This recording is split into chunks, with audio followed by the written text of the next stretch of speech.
नमस्कार। आदर्श शिक्षण संस्थान नागौर की ऑनलाइन क्लास में आपका हार्दिक स्वागत एवं अभिनंदन। ऑनलाइन क्लास में आज हम गणित की सामान्य जानकारी के बारे में चर्चा करेंगे। सामान्य जानकारी में जैसे सबसे पहले हम लेते हैं संख्याएं। हमें संख्या का ज्ञान, जैसे संख्याओं को आरोही क्रम में लिखना व अवरोही क्रम में लिखना। आरोही क्रम में लिखते हैं तो सबसे पहले आरोही क्रम में संख्या लिखते हैं तो आरोही क्रम में संख्या छोटी से बड़े क्रम में चलते हैं। छोटे से बड़े क्रम में लिखना, जैसे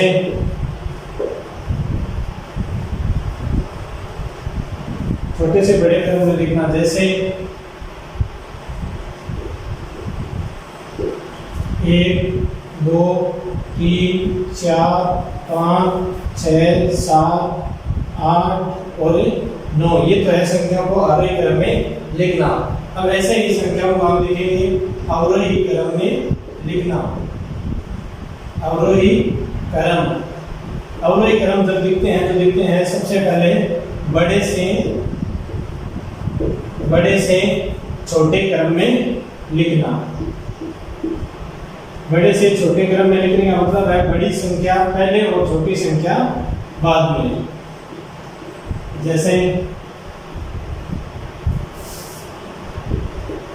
इसमें हमने लिखा है कि आरोही क्रम में लिखा है हमने 1 2 3 4 5 6 7 8 9। तो ऐसे इसमें क्या करेंगे, इसमें तो थी सबसे छोटी संख्या पहले और सबसे छोटी संख्या बाद में। अवरोही क्रम में हम लिखेंगे कि सबसे बड़ी संख्या वो तो लिखेंगे पहले और सबसे छोटी संख्या वो सबसे अंत में लिखी जाएगी। जैसे 9 8 7 6 5 4 3 2 1, ये हो गई हमारी आरोही और अवरोही क्रम में लिखना। ऐसे ही हम संख्या को धनात्मक और ऋणात्मक में लिखते हैं। जैसे हमारे पास कोई एक सीधी रेखा लाइन दी हुई है, हम इसके आधार पर संख्या लिखेंगे कि इसके हमें धनात्मक और ऋणात्मक दो प्रकार की संख्या इस लाइन पर हमें दर्शानी है। तो हम धनात्मक संख्या को किस तरफ दर्शाएंगे और ऋणात्मक संख्या को किस तरफ दर्शाएंगे, ये हमें इस लाइन के आधार पर हमें पता चलेगा। जैसे सबसे पहले धनात्मक व ऋणात्मक, ये हमारी कक्षा 7 के अंदर सबसे पहले प्रश्नावली है पूर्णांक, उसके अंदर ये धनात्मक और ऋणात्मक के बारे में दिया हुआ है। तो पूर्णांक के बारे में सबसे पहले लिखते हैं तो हम यहाँ से 0 से शुरू करते हैं।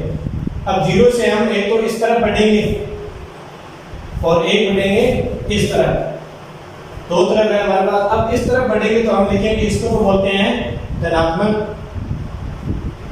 यानी जो प्लस की संख्या होती है वो तो धनात्मक में लिखी जाती है। और इस तरफ बढ़ते हैं इसका मतलब ये होता है ऋणात्मक, यानी माइनस की संख्या होती है वो इस तरफ लिखी जाती है।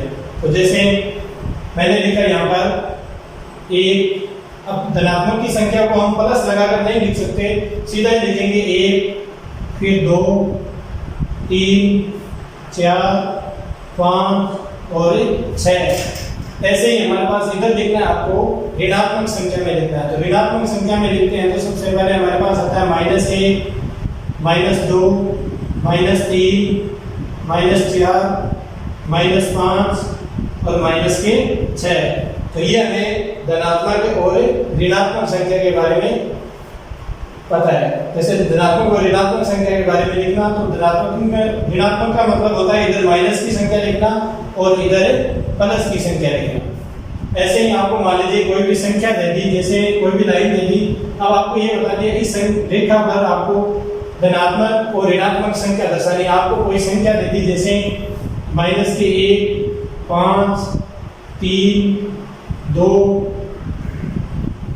प्लस -3 प्लस के 6 -4 -2, ऐसी कोई संख्या दे दी आपको। अब ये बोल दिया आपको कि इसमें आपको माइनस और प्लस की ये संख्या दर्शानी है। तो सबसे पहले आपको पता है कि जो रेखा खींची हुई है इसके एकदम बीच में जो होता है वहां पर लिखा जाता है 0, ये एक पूर्णांक होता है। अब इसके इस तरफ को लिखा जाएगा आपके ऋणात्मक संख्या और इसके इस तरफ लिखा जाएगा धनात्मक संख्या। तो इसमें से हमें सबसे पहले यहाँ से लेना है माइनस का 1, तो ये माइनस का 1 है, ये ऋणात्मक है, तो यहाँ पर लिखेंगे माइनस का 1। ऐसे ही अब इसमें हमारे पास 5 है, लेकिन ये बाद में लिखेंगे, बड़ी संख्या है। सबसे पहले चलते हैं माइनस माइनस की संख्या, तो माइनस के 2, फिर माइनस के 3 और माइनस के 4। ये तो हो गई हमारी ऋणात्मक संख्या। अब हम लिखेंगे धनात्मक संख्या, यानी ये संख्या ऋणात्मक है सारी, तो हमने ये लिख दी इस लाइन के अंदर। अब लिखेंगे हम धनात्मक संख्या। तो धनात्मक संख्या के अंदर सबसे पहले हमारे पास दे रखा है 2, तो सीधा लिखेंगे हम 2, फिर दे रखा है 3, तो हम लिखेंगे 3, फिर हमारे पास है 5 और फिर है 6। ये हमारे पास होगी धनात्मक और ऋणात्मक संख्या को किस तरफ लिखा जाता है, और धनात्मक किस तरफ लिखा जाता है और ऋणात्मक किस तरफ लिखा जाता है, ये हमारी। और सबसे पहले तो हमने पढ़ा था आरोही और अवरोही क्रम, उसके बाद में धनात्मक और ऋणात्मक के बारे में पढ़ा। अब हम इससे आगे देखेंगे तो हमें और भी संख्या जैसे पहचानी है, संख्याओं के बारे में पता करना है। जैसे हमने पढ़ लिया आरोही और अवरोही और धनात्मक और ऋणात्मक। अब हम देखेंगे संख्याओं को छोटे से बड़े क्रम, ये तो हमारा आरोही और अवरोही हो गया। अब देखेंगे हम सम व विषम संख्या, सम व विषम संख्या के बारे में पता करना, सम व विषम संख्या। तो सबसे पहले लेते हैं हम सम संख्या।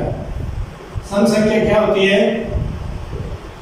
जिस संख्या के अंत में देखेंगे हम, जिस संख्या के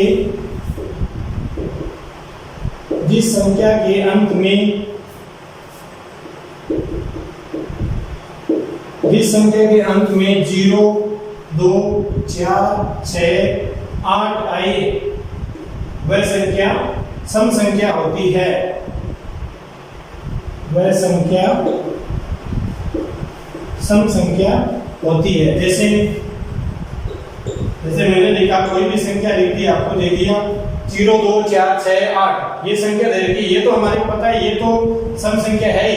अब ये कह रहा है कि इसके जो संख्या है वो दी हुई आपको कि जिसके अंत में 0, 2, 4, 6, 8 आए, जैसे 10 इसके अंत में 0 है, 12 इसके अंत में 2 है, 14 इसके अंत में 4 है, 16 इसके अंत में 6 है और 18 इसके अंत में 8 है। तो ये सारी की सारी संख्या होती है, वो होती है सम संख्या। ऐसे आगे से आगे लिखते जाएंगे, जिसके अंत में 0, 2, 4, 6, 8 है, वो सारी संख्या क्या होती है? सम संख्या होती है। अब लिखेंगे हम विषम संख्या। विषम संख्या यानी इन संख्या को छोड़कर जो संख्या होती है, ये इनको छोड़कर जो संख्या होगी वो सारी विषम संख्या होती है। जैसे जिस संख्या के अंत में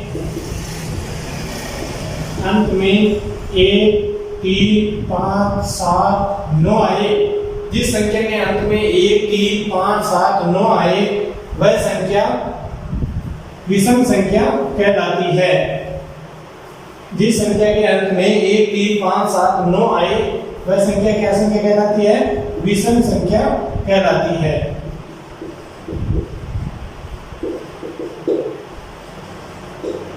विषम संख्या कहलाती है।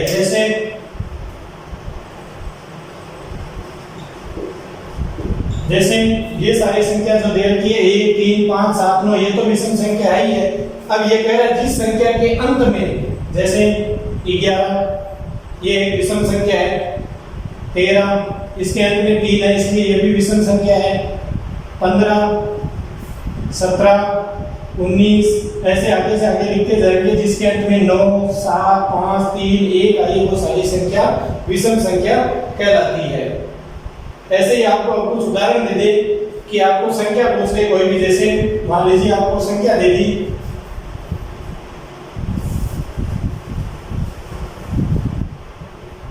जैसे आपको संख्या दे रखी है कि 15, 18, 19, 22, 26, 28, और 30।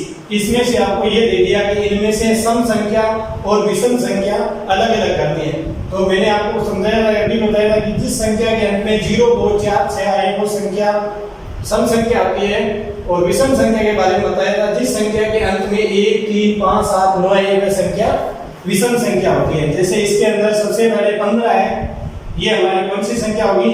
सम और विषम लिखेंगे हम, सम और विषम। अब इनको अलग अलग करेंगे तो देखो इसके अंत में 5 दे रखा है, इसके अंत में 5 है, तो हम लिखेंगे 5 एक सम संख्या है या विषम है, इनके बारे में पता करेंगे। जैसे आपके पास दे रखी है 15, तो इसके अंत में 5 दे रखा है, तो हमारी ये सम संख्या है 15, ये विषम संख्या होगी क्योंकि इसके अंत में 5 है। 18, इसके अंत में 8 है, इसका मतलब ये सम संख्या है।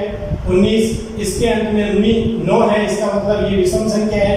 22, इसके अंत में 2 है, इसका मतलब ये विषम सम संख्या है। फिर आगे दे रखा है 26, इसके अंत में 6 है। फिर आगे 28, इसके अंत में 8 है, और 30, इसके अंत में 0 है। इसका मतलब ये सारी है सम संख्या और ये है सारी विषम संख्या। तो ये आज का हमारा टॉपिक था, आरोही क्रम में लिखना और अवरोही क्रम में लिखना। उसके बाद में संख्याओं को संख्या रेखा पर धनात्मक और ऋणात्मक संख्या को दर्शाना, और फिर था हमारा सम और विषम संख्या के बारे में पहचाने करना। तो ये हमारे गणित की आज सामान्य जानकारी थी। आगे वाले टॉपिक में हम प्रश्नावली 1 शुरू करेंगे, पूर्णांक।